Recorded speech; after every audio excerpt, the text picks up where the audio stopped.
نام کیا ہے؟ عبداللہ. لیکن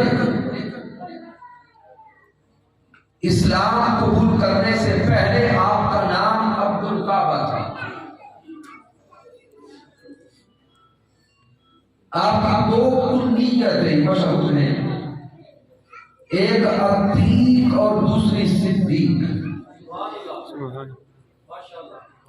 یہ دو القابات آپ کی مشہور ہیں، اور آپ کی کنیت ابو بکر. اب یہاں سے اگلی ساری گفتگو کو انتہائی انہمام کے ساتھ سننا ہوگا کہ حضرت ابو بکر صدیق رضی اللہ تعالی عنہ کی کنیت ابو بکر، اس کی وجہ کیا ہے اور اس کا سبب کیا ہے؟ تو سامنے اس کے دو اسباب سامنے آتے ہیں. ابو کا ایک معنی ہے باپ، اور ابو کا عربی لہجہ میں اور عربی زبان میں ایک معنی ہے والا. جیسے حضرت ابو ہریرہ رضی اللہ تعالی عنہ، ہریرہ بلیوں کو کہا جاتا ہے، اور ابو ہریرہ معنی کیا بنے گا؟ بلیوں والا. تو سامنے محترم،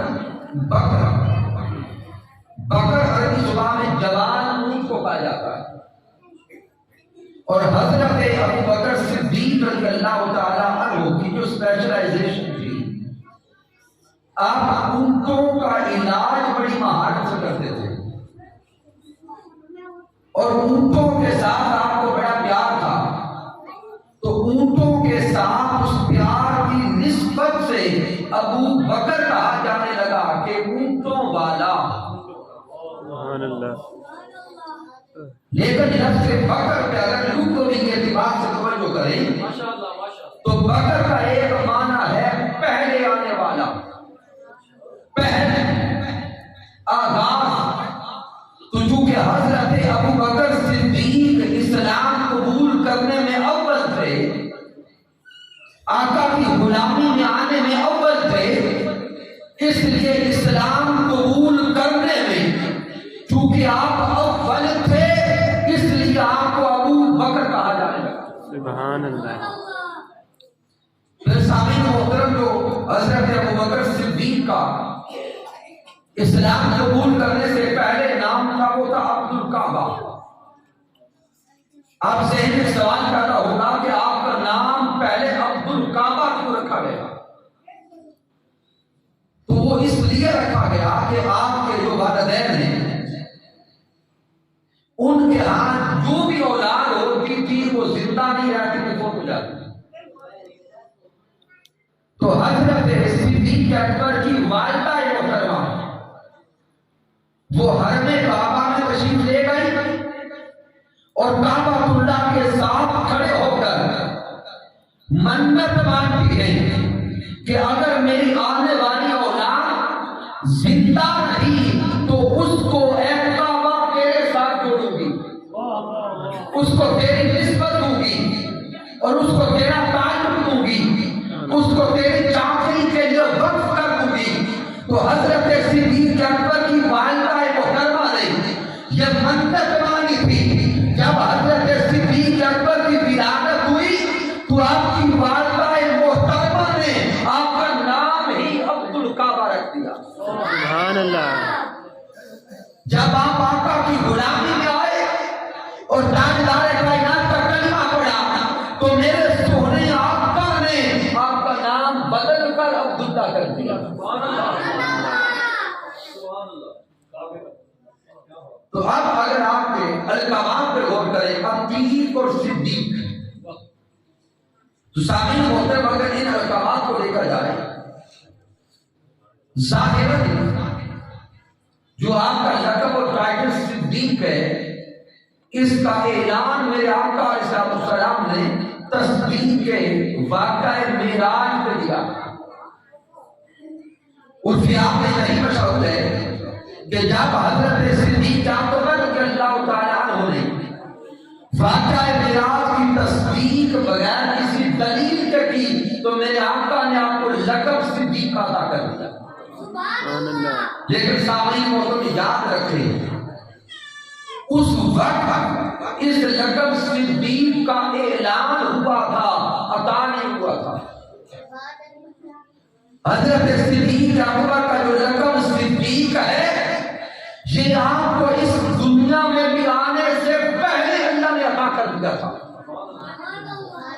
آسمانوں میں آپ کا لقب صدیق بھی تھا اور عظیم بھی تھا۔ آپ اس پر ایک بڑا عجیب واقعہ آپ تک بتاتا ہوں۔ شرح عقائد کی کتاب النبراس، اس کتاب کا اگر مطالعہ کریں تو ایک روایت ملتی ہے جس کو امام حلبی نے بھی نقل کیا کہ آقا علیہ السلام صحابہ کرام کی جرمٹ میں بیٹھے، مہاجرین اور انصار صحابہ آقا کے دائیں بائیں بیٹھے ہیں۔ میرا آقا علیہ السلام کی طبیعت مبارکہ میں خوشگواری ہے اور آقا صحابہ سے فرماتے ہیں کہ اے میرے عاشقوں اپنے بچپن کے واقعات سنا۔ سبحان اللہ۔ تو اس موقع پر حضرت صدیق اکبر عرض کرتے سونے آقا جب میری عمر 4 سال تھی۔ کتنی؟ 4 سال کی عمر تھی۔ حضرت صدیق اکبر فرماتے ہیں کہ میرے والد محترم، چونکہ اس وقت ابھی آقا نے نبوت کا اعلان نہیں کیا تھا، اسلام کا بھی بول بالا نہیں ہوا تھا، تو حضرت صدیق اکبر فرماتے ہیں میری عمر ابھی 4 سال تھی، میرے والد نے میرا ہاتھ پکڑا، اِنَّا أَخَذَ بِيَدِي، میرے ہاتھ سے پکڑا، فَانْطَلَقَ بِي إِلَى الصَّنَمِ، اور میرا باپ مجھے پکڑ کے بت کھانے لے گیا۔ حضرت صدیق اکبر فرماتے ہیں میرا والد مجھے پکڑ کر کہاں لے گیا؟ بت کھانے لے گیا۔ وہاں پر مجھے ایک بت کے سامنے کھڑا کیا، فقال بني آلهتكم، ایک بت کے سامنے کھڑے کر کے کہا اے میرے بیٹے یہ تمہارا الہ ہے، یہ تمہارا خدا ہے، اسے سجدہ کرو، اس کی عبادت کرو۔ حضرت صدیق اکبر فرماتے ہیں میرے باپ نے مجھے بت کے سامنے کھڑا کیا، فخلانی، بس اکیلا چھوڑ کے آگے چلا گیا۔ اب حضرت صدیق اکبر فرماتے ہیں میں بت کے سامنے کھڑا تھا، میرے ذہن میں اچانک ایک بات آئی، میں نے اس بت سے کلام کیا اور بت سے میں نے کہا انی جائع فاطعمنی۔ آپ فرماتے ہیں کہ میں نے بت سے کہا کہ میں بھوکا ہوں، اگر تو خدا ہے تو مجھے کھانا دے۔ حضرت صدیق اکبر کی عمر کتنی؟ 4 سال۔ آپ فرماتے ہیں کہ میں نے بت سے کہا میں بھوکا ہوں، اگر تو واقعی خدا ہے تو مجھے کھانا دے۔ حضرت صدیق اکبر فرماتے ہیں میں نے اس کے جواب کا انتظار کیا، فلم یجبنی، آپ فرماتے ہیں کہ بت کی طرف سے مجھے کوئی جواب نہیں آیا۔ پھر صدیق اکبر فرماتے ہیں میں نے دوسرا سوال کر دیا کہ اے بت میں بھوکا ہوں، مجھے لباس چاہیے، اگر تو خدا ہے تو مجھے لباس دے۔ آپ فرماتے ہیں یہ سوال کر کے بھی میں نے انتظار کیا، فلم یجبنی، بس دوسری بار بھی جواب نہیں آیا۔ پھر صدیق اکبر فرماتے ہیں فَأَخَذْتُ الصَّخْرَ، بس یہ دونوں سوالوں کا جب جواب نہیں آیا تو میں نے ایک پتھر اٹھایا اور پتھر اٹھا کر میں نے خود سے کہا اگر تو خدا ہے تو خود کو بچا لے، یہ کہہ کر آپ فرماتے ہیں میں نے پتھر کے منہ پہ، اس خود کے منہ پہ وہ پتھر مار دیا۔ اب جب پتھر اس خود کو لگا تو اس کا چہرہ ٹوٹ گیا، وہ گر گیا۔ جب اس کے ٹوٹنے کی آواز آپ کے باپ نے سنی تو وہ دوڑ کے آیا، آپ کو بازو سے پکڑا، سختی کی، آپ کو جانتا اور کندھے سے پکڑ کے آپ کی ماں کے پاس لے گیا. اب حضرت صدیق اکبر فرماتے ہیں کہ میرا باپ مجھے میری ماں کے پاس لے گیا اور ماں کے سامنے شکایت کی کہ دیکھ تیرے بیٹے نے کیا کر دیا. اس نے حضرت خدا کو توڑ دیا. وہ پتھر تھا, بت تھا, اس کو توڑ دیا. اب جب ماں کے سامنے حضرت صدیق اکبر کے والد محترم آپ پہ سختی کرنے لگے تو حضرت صدیق اکبر کی ماں بول کے کہتی ہے ارے ابو بکر کو چھوڑ دے, اس بیٹے کو چھوڑ دے. میں جانتی ہوں نہ یہ بتوں کے سامنے جھکنے والا ہے نہ کسی کو جھکنے دینے والا. اب حضرت ابوبکر صدیق کا باپ وہ آپ کی ماں سے خطاب کر کے کہتا ہے تم کیسے جانتی ہے ماجرا کیا ہے؟ تو حضرت صدیق اکبر کی ماں اب اپنی بات سناتی ہے, کہتی ہے کہ جب یہ میرے بطن میں تھا, جب یہ صدیق اکبر میرے بطن میں تھا, اب فرماتی ہے کہ میں خود کھانے جاتی, جب بدھ کے سامنے جھکنا چاہتی تو یہ میرے پیٹ میں اکڑ جاتا, میرے پیٹ میں درد کی کیفیت ہوتی, میرے پیٹ میں شدت آتی, میں بدھ کے سامنے جھک کر نہیں سکتی تھی. جب کئی بار شہید ہوگا تو میں سوچنے پر مجبور ہو گئی کہ ماجرا کیا ہے. ابھی میں اسی سوچ میں تھی کہ بدھ کے سامنے میں جھک کر کیوں نہیں سکتی, تو کسی ندا دینے والے نے مجھے ندا دے کے کہا یا امت اللہ علی التحقیق, اے نیک ماں تحقیق شدہ بات کو سن لے. البشرا بفرط عقیق, تجھے ایک ایسے بیٹے کی بشارت دی جاتی ہے جو عقیق ہے, جو جہنم کی آگ سے آزاد کر دیا گیا. اسمہ فی السماء صدیق, اس کا نام آسمانوں پر صدیق لکھ دیا گیا. لمحمد صاحب والرفیق, اور آسمانوں میں لکھ دیا گیا ہے کہ وہ نبی آخر الزمان حضرت محمد مصطفیٰ کا رفیق بھی ہوگا, صحابی بھی ہوگا, ساتھی بھی ہوگا, اور نام مصطفیٰ میں سب کچھ قربان کر دینے والا بھی ہوگا. سامعین محترم, یہ ہے حضرت ابوبکر الصدیق رضی اللہ تعالی عنہ جن کا نام آسمانوں میں صدیق لکھ دیا گیا. آپ کی ولادت سے پہلے آسمانوں میں ہی آپ کے لقب صدیق کا اعلان کر دیا گیا تھا. جب شب معراج مصطفیٰ میرے حبیب معراج پہ گئے, واپس لوٹے, حضرت صدیق اکبر نے واقعہ معراج کو قبول کر دیا, تصدیق کر دی, اعلان کر دیا, تو میرے آقا نے لقب صدیق کا بھی اظہار فرمایا. سامنے اگر اس آیت کریمہ پہ غور کریں, قرآن مجید فرقان حمید سورۃ التوبہ کی آیت کریمہ نمبر 40, اس آیت مبارکہ میں اللہ رب العزت نے واقعہ ہجرت کا اشارہ فرمایا. میرے اللہ نے ارشاد فرمایا الا تنصروہ فقد نصرہ اللہ اذ اخرجہ الذین کفروا ثانی اثنین اذ ہما فی الغار. اشارہ ہے واقعہ ہجرت کا, کیونکہ وقت کم ہے اس لیے میں پوری تفصیل کے ساتھ اس واقعہ کو بیان کرنے کی طرف نہیں آتا, لیکن رب کائنات فرما رہا ہے الا تنصروہ فقد نصرہ اللہ, کہ اگر تم غلبہ دین حق کے لیے محمد مصطفیٰ کی مدد نہیں کرتے تو کیا ہوا, ان کا مددگار خود اللہ ہے,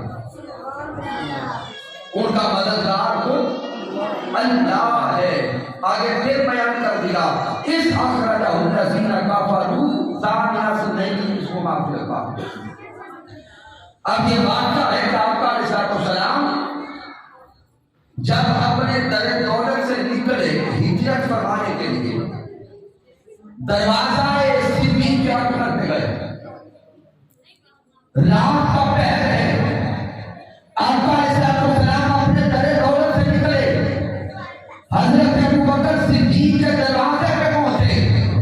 جب میرے آقا حضرت صدیق اکبر کے دروازے پہ پہنچے, میرے سونے مصطفیٰ نے ابھی دروازے پہ دستک نہیں کی کہ صدیق اکبر نے دروازہ کھول دیا. اب سامعین محترم یہاں پہ ایک لطیف نکتہ سمجھیے گا کہ ایک کارکن کا اور ایک قائد کا آپس میں رشتہ کیا ہے.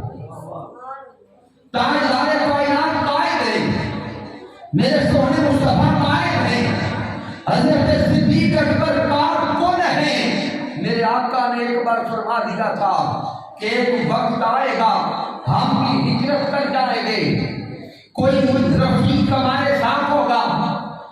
حضرت صدیق اکبر نے جب پہلے دروازہ کھول دیا تو میرے آقا فرماتے ہیں, ابو بکر کیا تو جاگ رہا تھا؟ حضرت صدیق اکبر عرض کرتے سنے آقا یہ آج رات کی بات نہیں, جب آپ نے صرف اتنا فرمایا تھا کہ کسی رات ہم بھی مدینہ جائیں گے, کوئی رفیق ہمارے ساتھ ہوگا. صدیق اکبر عرض کرتے ہیں سونے آقا اس جملے کے بعد اور اس لمحے کے بعد پوری رات میں سوتا نہیں ہوں, ساری رات دروازے پہ آقا کا انتظار کرتا رہتا. بالکل بند ہو جائے آواز. تو حضرت صدیق اکبر رضی اللہ تعالیٰ عنہ آقا علیہ السلام کے انتظار میں تھے. اب آقا علیہ السلام اور حضرت صدیق اکبر چل پڑے غار ثور کی طرف. اب سامعین محترم اس آیت کریمہ پہ غور کریں جو مالک کائنات فرما رہا ہے, ثانیہ اثنین اذ ہما فی الغار, کہ جب غار میں وہ دو میں سے دوسرا تھا.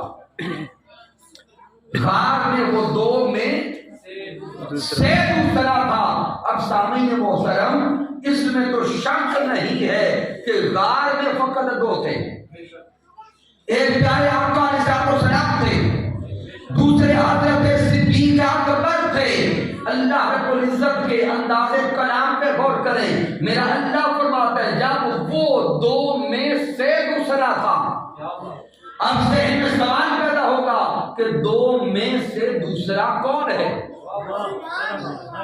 دو میں سے دوسرا کون؟ جب یہ فائنل ہو جائے گا کہ دوسرا یہ ہے تو پھر پتا چلے گا پہلا کون ہے. آئیے اس آیت کریمہ کا جائزہ لیں.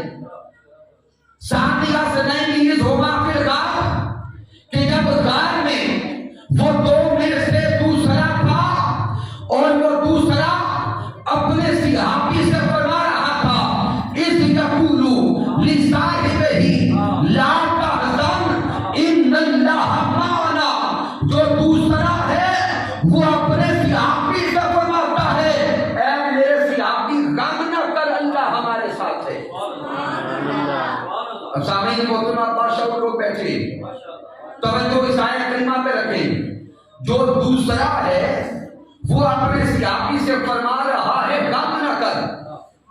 کون فرما رہا ہے؟ جو دوسرا ہے وہ اپنے صحابی سے فرما رہا ہے غم نہ کر, اللہ ہمارے ساتھ ہے. سامعین محترم اب اس آیت میں ڈوب کے دیکھیں, یہ جملے تو میرے مصطفیٰ کے ہیں کہ غم نہ کر. یہ جملے تو سونے آقا کے ہیں کہ اے میرے صحابی, اے میرے رفیق, اے میرے صاحب غم نہ کر. جب یہ آیت خود بتا رہی ہے کہ یہ جملے پیارے مصطفیٰ کے ہیں, غم نہ کر, اللہ ہمارے ساتھ ہے, جب راز سمجھ آ گیا کہ دوسرے تو مصطفیٰ ہوئے, دوسرے مصطفیٰ ہوئے. تو سامعین جب ہیں ہی فقط دو, دوسرے پیارے آقا ہوئے تو پہلا کون؟ کیا بولے؟ پہلے